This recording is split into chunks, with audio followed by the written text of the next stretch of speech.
Hello, Earth Angels, and welcome back to another episode of Alignment Academy. If you're new here, welcome. I'm Kristen, and I'm your host.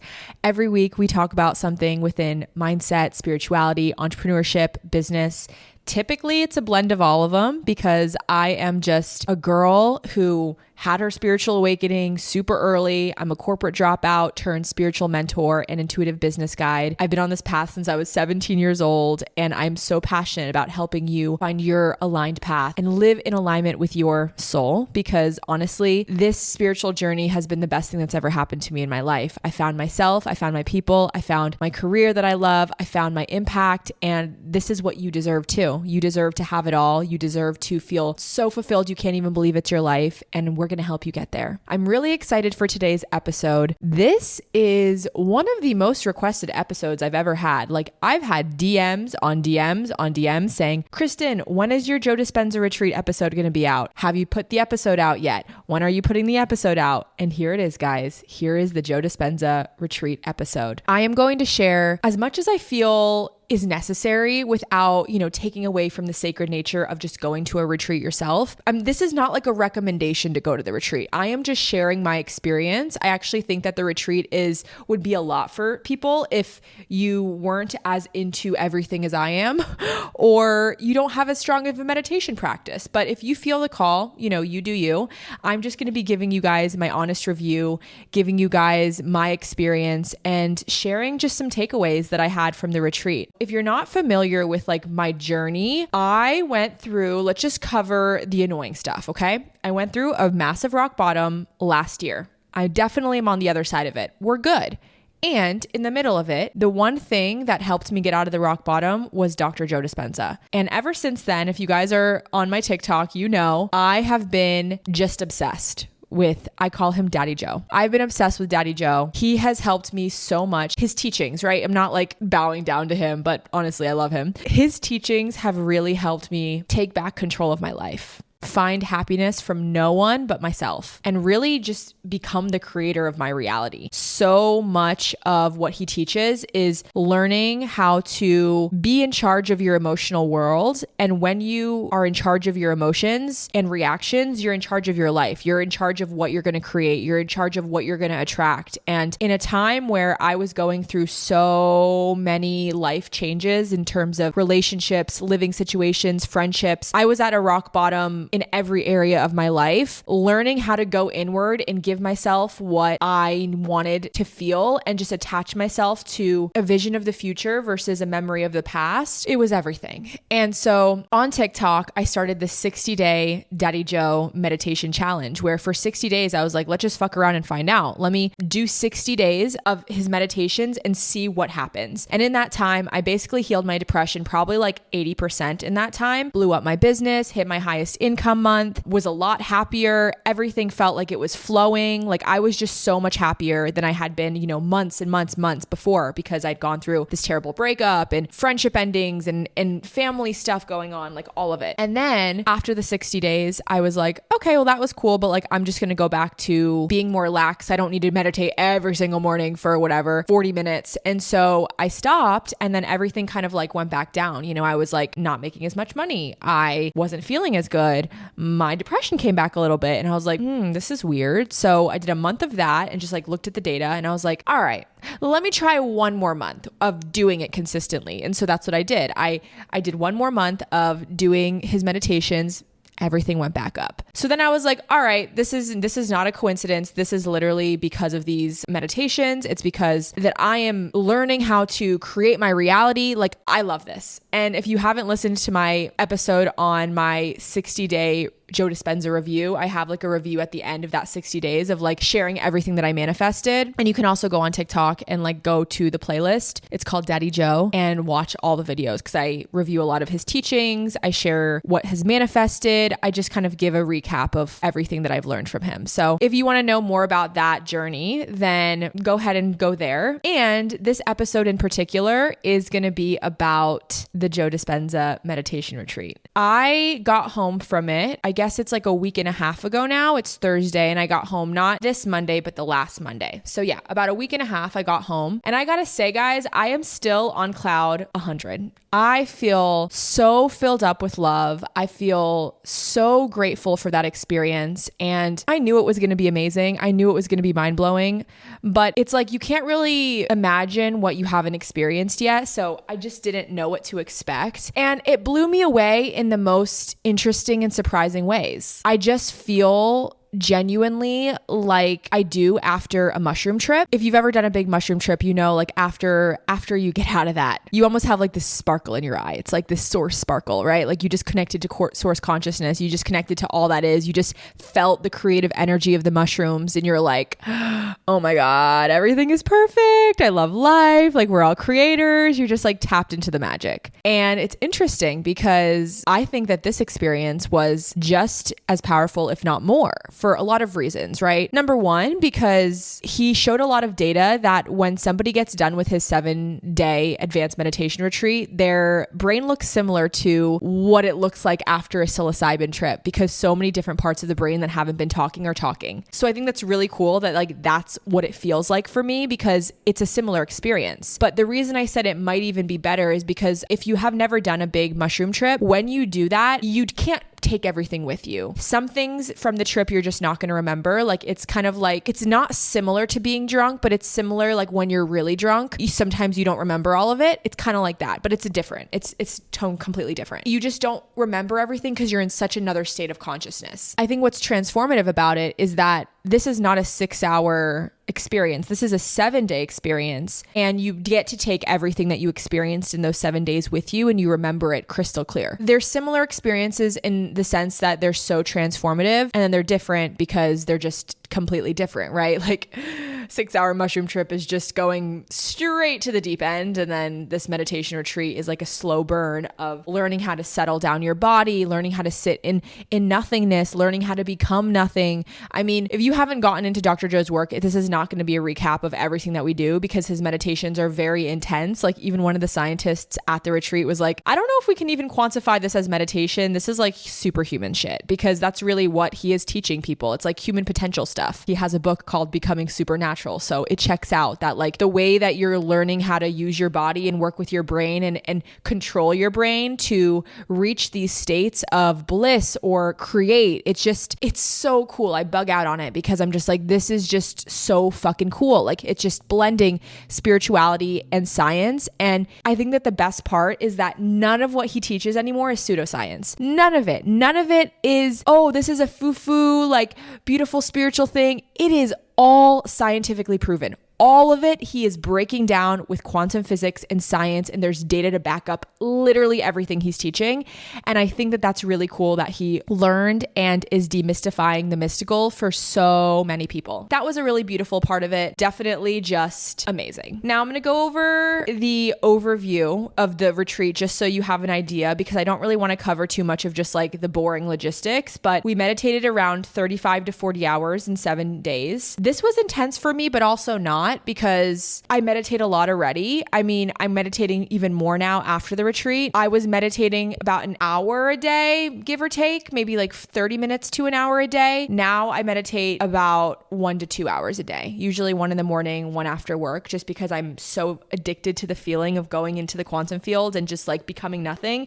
I feel like I get plugged in. Literally, I feel like I'm getting plugged into something, and I just feel so good after. So I've been meditating a lot more, and I do feel like I'm having this full Mickey Singer moment. If you guys haven't read The Surrender Experiment, first of all, my favorite book in the entire world, but Mickey Singer is like the writer. He wrote The Untethered Soul too. You might have heard of that book. He talks about how like he just literally wants to meditate in the woods, but Source has other plans for him. Like he has to go out into the world and do his mission. And that's really how I feel right now. Like I'm having a full Mickey Singer moment where I'm like, I just want to meditate in my house all day and just like go inward and just be there. But you know, I have things to do and people to help and a mission to uphold. So it's been like an interesting experience, but I think that I'm also going inward so much right now because I just want to hold on to the magic that was there from the retreat. I obviously know that it's not going to last forever, but I'd like to hold on to it as long as I can. I felt I was mentally prepared. And I also think it's helped that like I had nothing else to do but be there and meditate. I've been finding that now that I'm back in my life, like I do find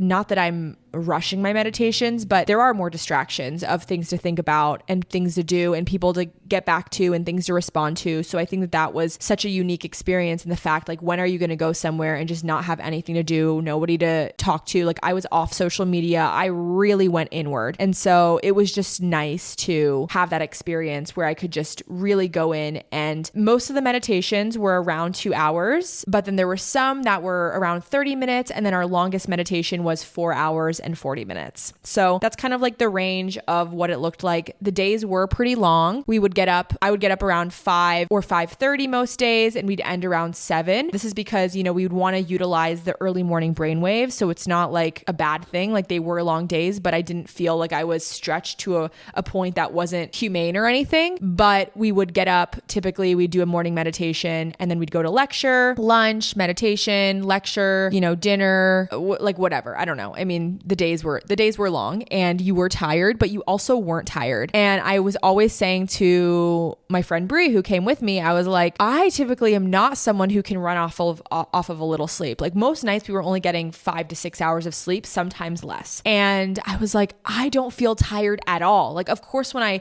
put my head down at night, I would go right to sleep, but I wasn't like tired in the way that I feel tired in my normal day-to-day life. I think it's because you're just plugged in, and there's so much energy in the room. There's so much love in the room. And oh my gosh, it was just like the most beautiful energy to experience. That was kind of the overview. I was in Cancun for it, but that's, I think, all I want to share about the overview. Now, I think that the best way for me to share my experience is I'm just going to give you guys my 5 biggest takeaways. There's no other way for me to do this. I really thought, I sat down, I was like, how am I going to share everything that happened? I don't even think I fully, processed everything that happened. It's like a mushroom trip. Like, after a mushroom trip, you could be processing what happened in a mushroom trip for like a year. Like, no joke. It can take a long time. And this is how I feel about this, is everything that came up, I still haven't really sat with or thought about or been able to unpack yet. So I'm going to give you guys my 5 biggest takeaways.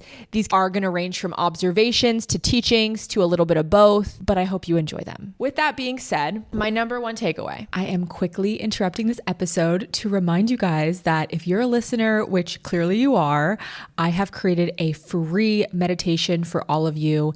This meditation was built out of my rock bottom when I needed to trust the universe and release a lot of anxiety I was feeling, and I didn't know how. So I learned how to trust the universe, and I'm going to teach you how in this meditation. It's really practicing this feeling of being held and supported, and remembering that you actually are held and supported by the universe in every single moment. All you have to do to get this meditation is to rate and review the podcast on whatever platform you're listening on, and then go ahead and head over to my podcast Instagram at Alignment Academy Podcast. Give it a follow, and then message me on there with a screenshot of your rating or review, whatever platform you're listening on, and I will send you the meditation.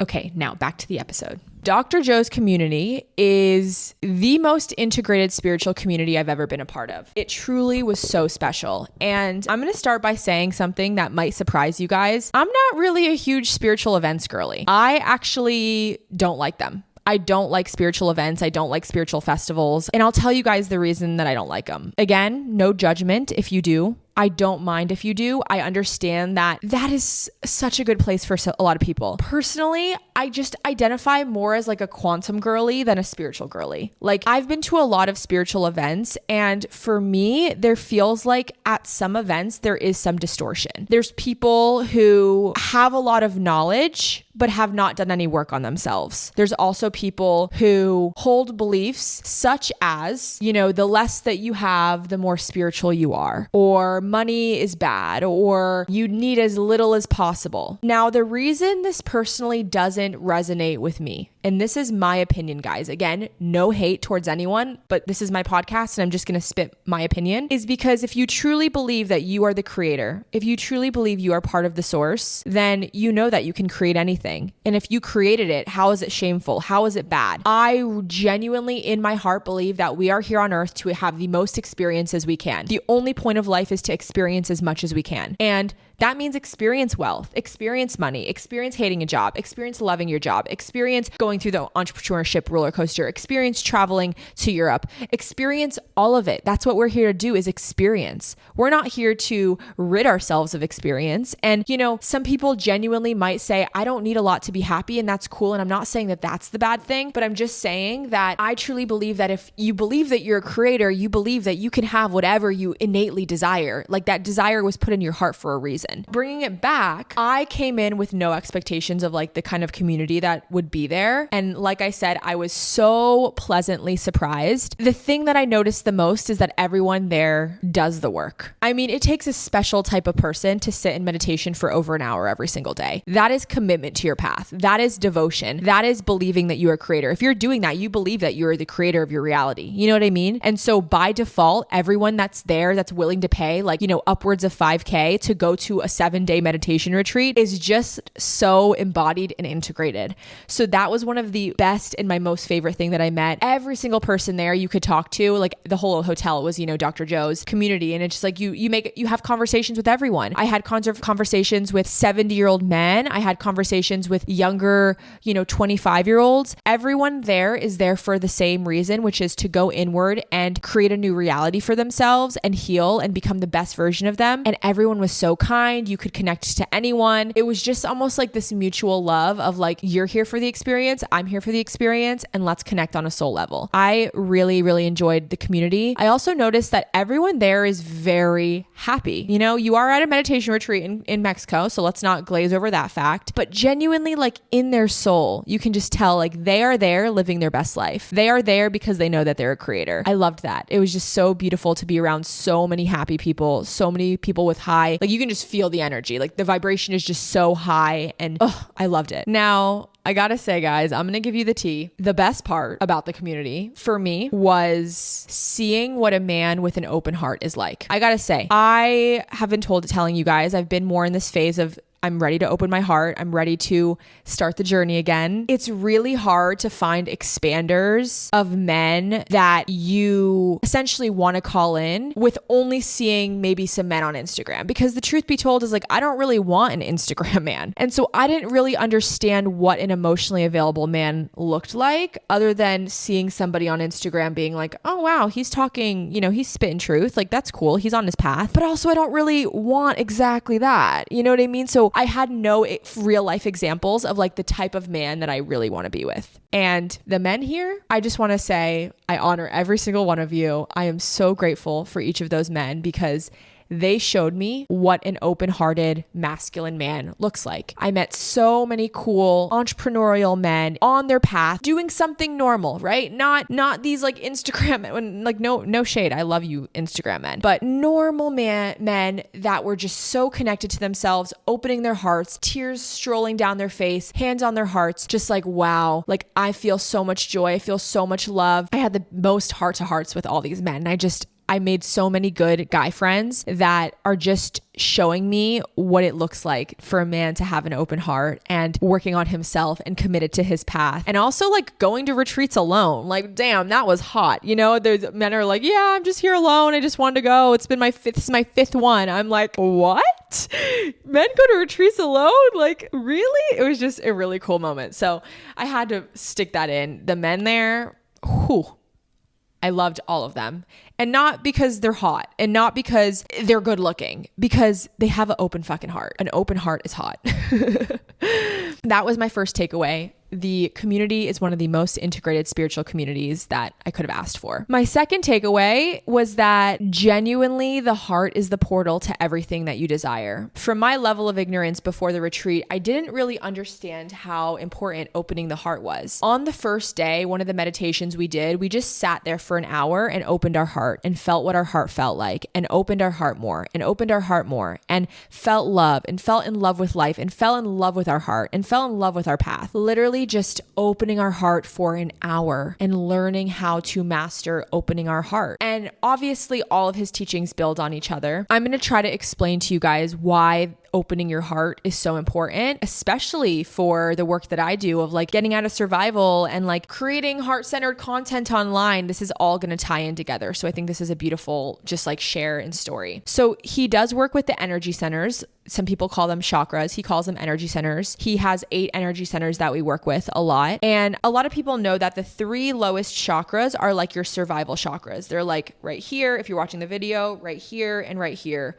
So like right above your breastbone is where your 3 lowest chakras are, right below your heart. When your energy is stuck in those 3 lowest chakras, you are in survival mode. When you are in survival, this is measured scientifically, there is no electromagnetic field around your body. You are not magnetic at all. You have no electrical charge. You're not magnetizing things towards you. In fact, you have 0 electromagnetic charge. It's just like you're just a magnet that's not working, right? As soon as you get to your heart, the heart's frequency and vibration is above the speed of light. So you're automatically now creating an electromagnetic field around your body. This is now when you're calling things to you versus going out and getting them matter to matter, right? The example I always give for matter to matter to calling things to you is, let's say you're trying to get a boyfriend. You could swipe on the apps go on 20 dates and you're going to find a boyfriend, and that's totally fine. Like creating matter to matter is not bad. We do it all the time. But like when you're working with the quantum field and when you're magnetizing situations and people and clients to you, you just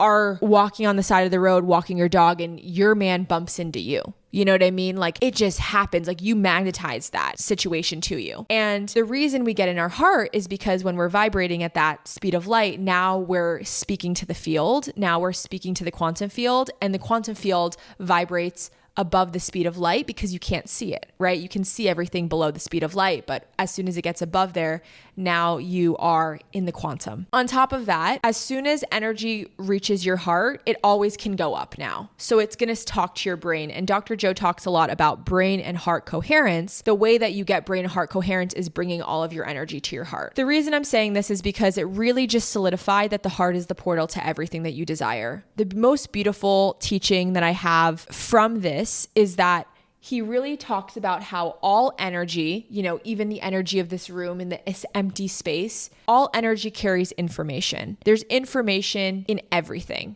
right? This world is 0.0000001% matter. The rest is energy. And in all of that energy, there's so much information, right? He really talked about living from your heart and listening to your heart. And he's like, most people think that listening to your heart is not logical. But if all energy, your heart is sending energy to your brain that's informing the brain with a decision, if all energy carries information, then when you follow your heart, you're actually following the divine intelligence. Like you're actually following the most important information that you could, the information from the source. So I just thought that was such a cool teaching and reminder that when you're following your heart and it doesn't seem logical, it's actually the most logical. And I always talk about that. Like you following your purpose is following your intuitive heart, right? Like following those calls and those tugs on your heart. And just your heart is so intelligent. It's the portal. It magnetizes anything that you want. It gives life. It is the source, right? If you have a heart, it's the same heart that everyone else has. That energy is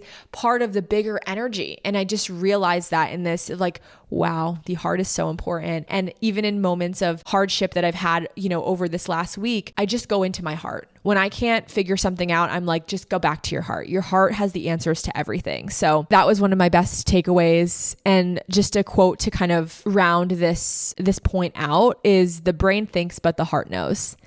And I think that that's just a beautiful reminder that if you are having this beautiful intuitive call to quit your job or leave your relationship or reach out to a friend, like follow it. Your heart is so intelligent and will never lead you astray, but you have to trust it enough to allow it to lead you. This next takeaway is around surrender. And he said this quote that I'm going to share, and then I'll unpack what it means for me. It said, "Surrender is a never-ending process of believing something greater can occur." So much of this last year of my life was left up to surrender. It was believing in something that I couldn't see yet, believing in a vision of the future, and believing that it could turn out better than what I was leaving behind. And as someone who feels like they really got a masterclass in surrender this year, it is that. That is exactly what surrender is. It's just believing that anything that's going to be taken away from you is going to be replaced with something bigger and greater than you can ever imagine. But the work really has to occur when you can't see it yet. You don't need to surrender when you can see the path, when it's all clear. You only need to surrender when it's unclear and you don't know how it's going to turn out. And you really have to fall more in love with your future than you are with your past. That's like literally the line that helped me get out of my rock bottom of like, if I can't believe that my future is going to be so much better than my past, I'm going to be so in love with my past, I'm going to be miserable. Now I'm just committed to the divine unfolding of my life because I've trusted in the unknown and surrendered so much. I'm like, wow, everything really is like unfolding better than I could have thought. I'm more me. I have more money. I have more success. I have more aligned friendships. I have more aligned relationships in my life. It's only getting better. And I had to let all of that go to see that.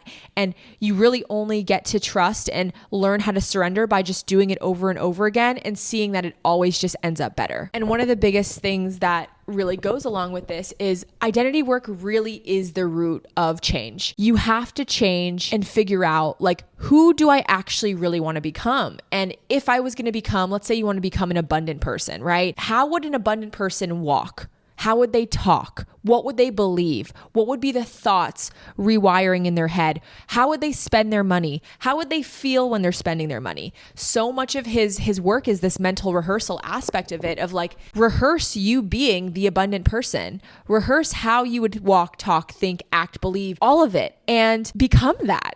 Really, it's just becoming that. And this is so true because, in my 60-day challenge, I really healed my abundance mindset. And that's how you do it. You become a person that's abundant. It's not about the money. It's about who you're becoming. You're not doing it to get money. You're doing it to be an abundant person. And you don't need money to become an abundant person. You just need to become the person that walks, talks, acts, and thinks like an abundant person, and abundance comes to you. I know that sounds like foo-foo spirituality, but when you actually understand that it's a frequency that you're walking in and you're playing in and you're holding all day long, you will understand money. And I'm not going to go too much into it. I probably should do an episode about money eventually. So if you want one, just send me a DM on Instagram. It really is about that. To add on to the identity work, it really is so much becoming conscious of your unconscious programming. I mean, I teach inner child and hypnosis work, and something that I always really drive home is just the fact that 95% of your reality is based on your subconscious programming. And that's what really you're doing in Dr. Joe's work, is you're becoming conscious of that unconscious programming so that you can start to change the program, change the way that you're operating, change the way that you're just automatically firing and wiring your thoughts, so much so that you become a different person. This is why I also am like, this work's not for everyone, because it takes a lot of effort and a lot of work. And I know that not everyone is committed as me to sit in an hour meditation a day, or is going to go spend a lot of money on their transformation. And I have no shade around that. I just know not everyone's wired like me. But if you are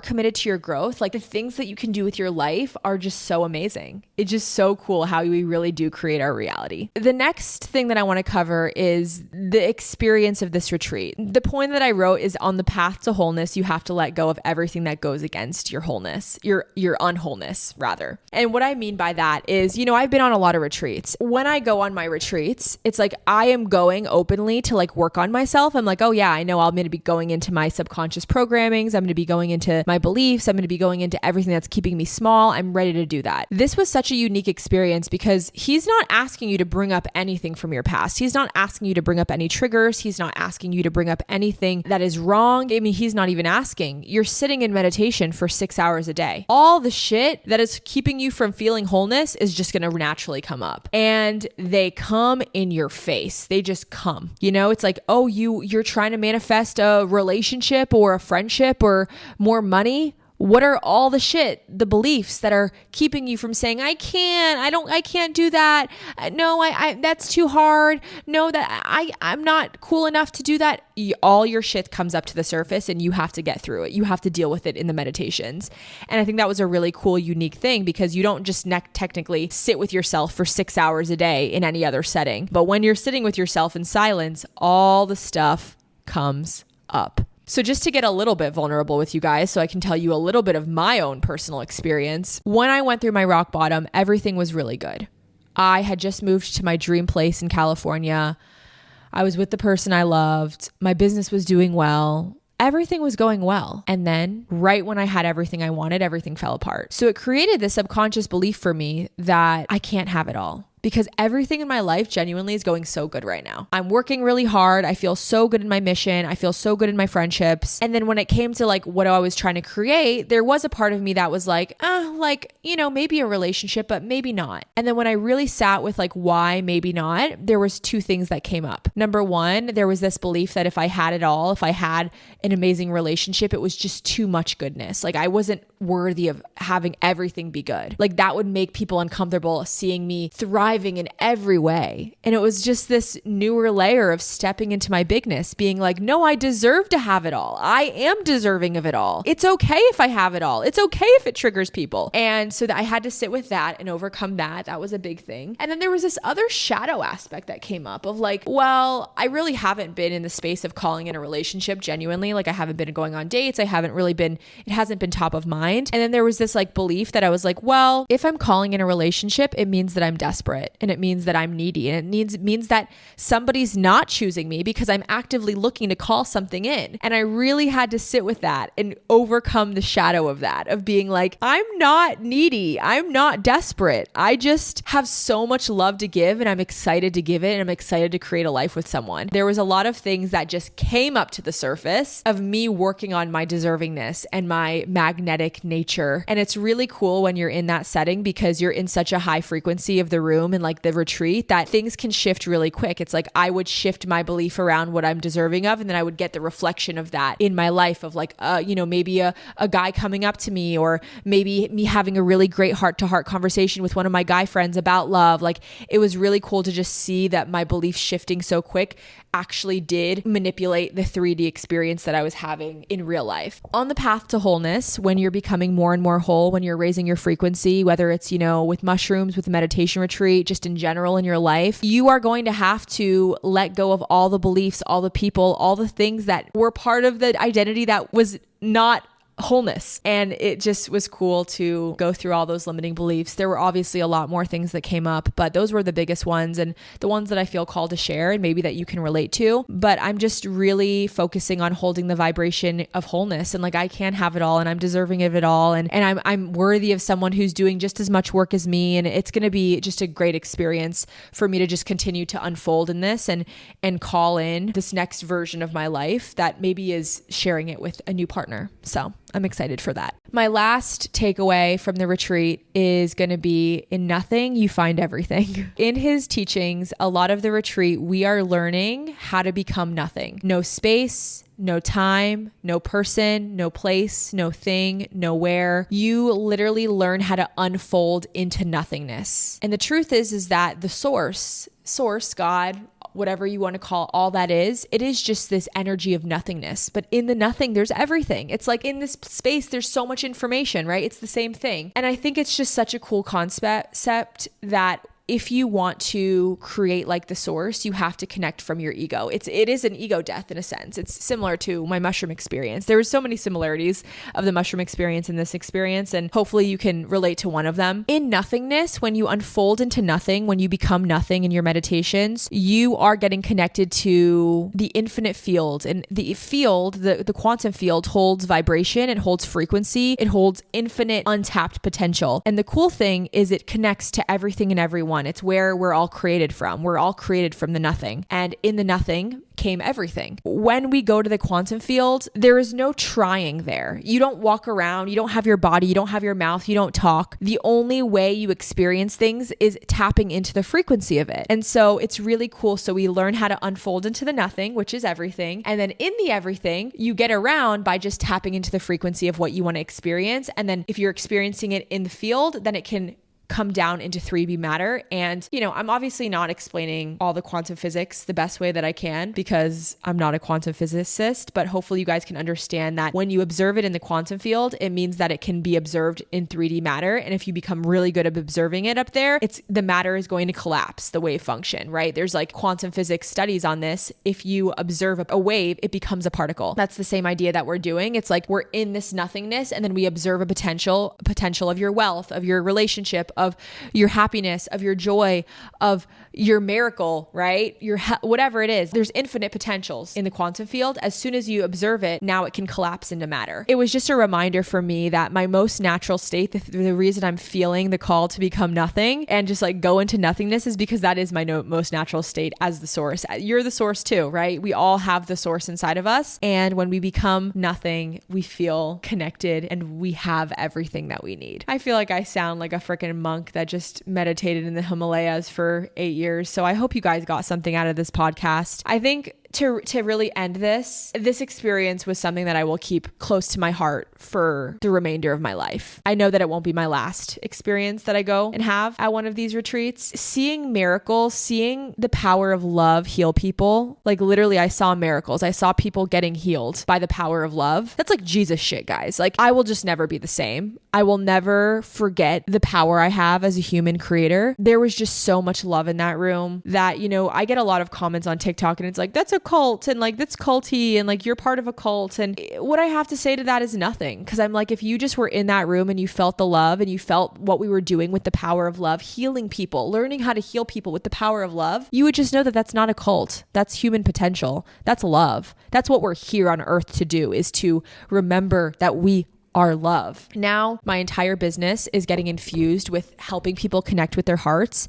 And something that I want to kind of say with like the whole, I was talking about like the heart is the portal to everything. I've been already teaching my clients how to connect to their hearts and how to run in their business from the power of their heart. And it's beautiful because as soon as you're in your heart, you're not in survival anymore. And so much of procrastination, perfectionism, the inner child wounds, all of that is from a state of scarcity and fight or flight. As soon as you get into your heart, you transmute all of it. It's just like an automatic transmutation of all of those things. Because when you're in your heart, you're just vibrating so high that those things kind of become irrelevant. I feel like I just blabbed to you guys, but let me know if you have a good takeaway from that or if you learned anything. I would love to know your thoughts and how you feel. I don't really love giving advice of like, do this meditation or go to the retreat. I think if you feel called, go for it. Go down the rabbit hole yourself. Also, I just want to remind you guys that I do have a retreat of my own coming up. Like I said, one of the best parts of this retreat was the people I connected to. I made so many amazing friends, so many soul connections, and retreat space is such a special space. If you guys are feeling called to come on my retreat, Cosmic CEO for spiritual entrepreneurs who are ready to step into their new identity and reach their next level, I do have spaces left. It's called Cosmic CEO. It's in May 17th through 24th. If you are interested, DM me Cosmic on Instagram and I will give you the call booking link to book a call and fill out the application to see if you're a good fit. The women that are coming on this retreat are literally so amazing. I'm just so pumped with the people that are coming because I'm obsessed with them and I'm like, wow, I'm going to be best friends with all of them. I'm so excited. So if you're interested in coming on Cosmic CEO, feel free to come. And yeah, guys, I'm just so excited for the rest of this year. I know it's going to unfold even better than I could ever imagine. I just feel so tapped into the quantum and source consciousness and my little quantum self. I just know that when you're in the unknown, it turns out better than you expected. Dr. Joe says the unknown has never let me down. And that's what I'm learning too, is that